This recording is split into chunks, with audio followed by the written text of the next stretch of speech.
African presidents just agreed to establish one Africa government now.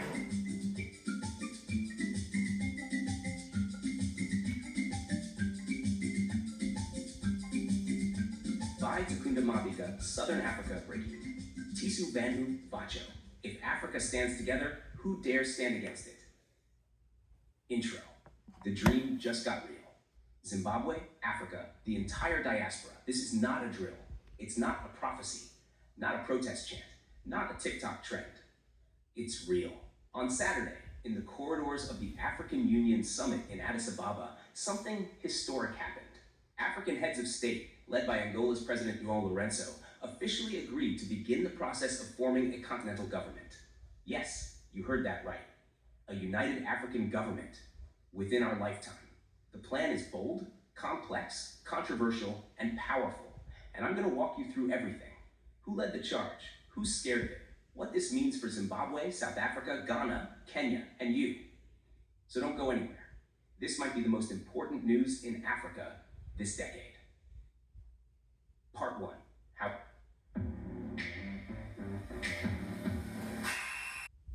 This past week, Addis Ababa hosted an emergency AU strategic leadership retreat, a rare closed-door gathering meant to address rising insecurity, youth unemployment, and foreign influence across the continent.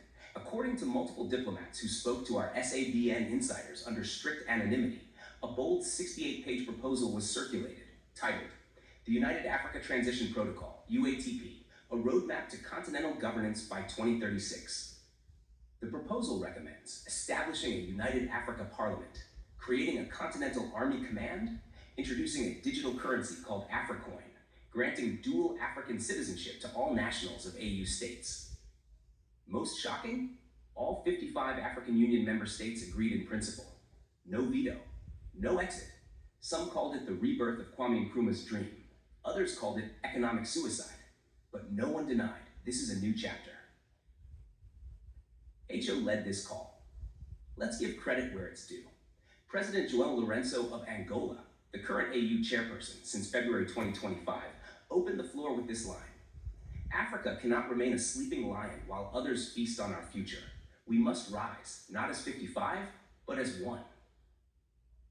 Also key players, Paul Kagame of Rwanda, who reportedly delivered the most structured policy argument, pushing for regional integration first, then continental unity, William Ruto of Kenya, whose youthful tech-driven vision energized the room. He reportedly said, Africa has enough engineers to build a rocket, but we act like we need Europe's permission to farm maize. Ghana's President Nana Akufo-Addo was also seen pushing for common education frameworks. South Africa, under President Cyril Ramaphosa, played it safe publicly, but privately, younger ANC ministers are said to be fully in support text. And Zimbabwe? President Emerson Mnangagwa signed the agreement, but SABN sources say he was visibly tense during the session. Why? One of the clauses being discussed includes mandatory 2-term limits under the new framework. Part 3. Why now? This wasn't random. There are 5 main forces pushing Africa to unite, and fast. 1. Foreign military pressure. The US, China, Russia, and France are all deepening military activities on African soil. Instead of building together, African countries are becoming pawns. 2. Digital colonialism. Most of Africa's data sits on servers in the West. TikTok, Facebook, WhatsApp, even mobile money, all running on non-African infrastructure. 3. Youth unemployment. Over 70% of Africa's population is under 30, yet unemployment is sky high, and brain drain is bleeding the continent dry.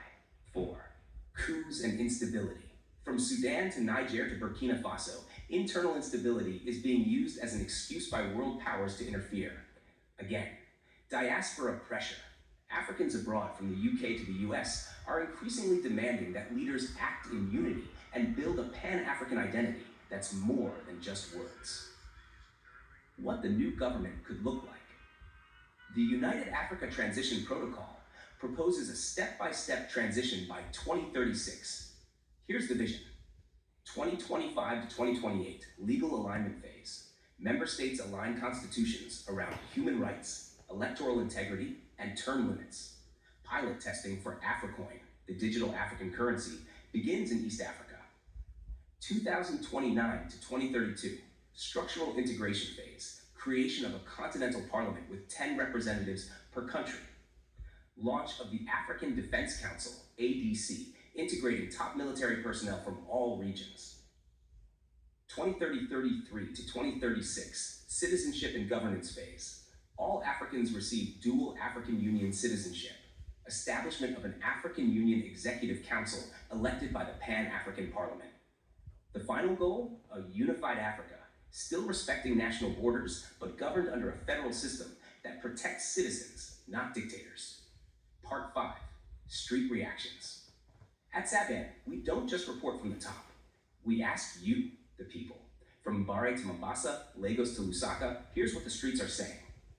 Thuli, student in Johannesburg. I'd love to study in Ghana, but visa and school fees block dreams. One Africa government? Let's go. Tendai, hustler in Harare. I just want to sell my products across Africa without paying 10 different taxes.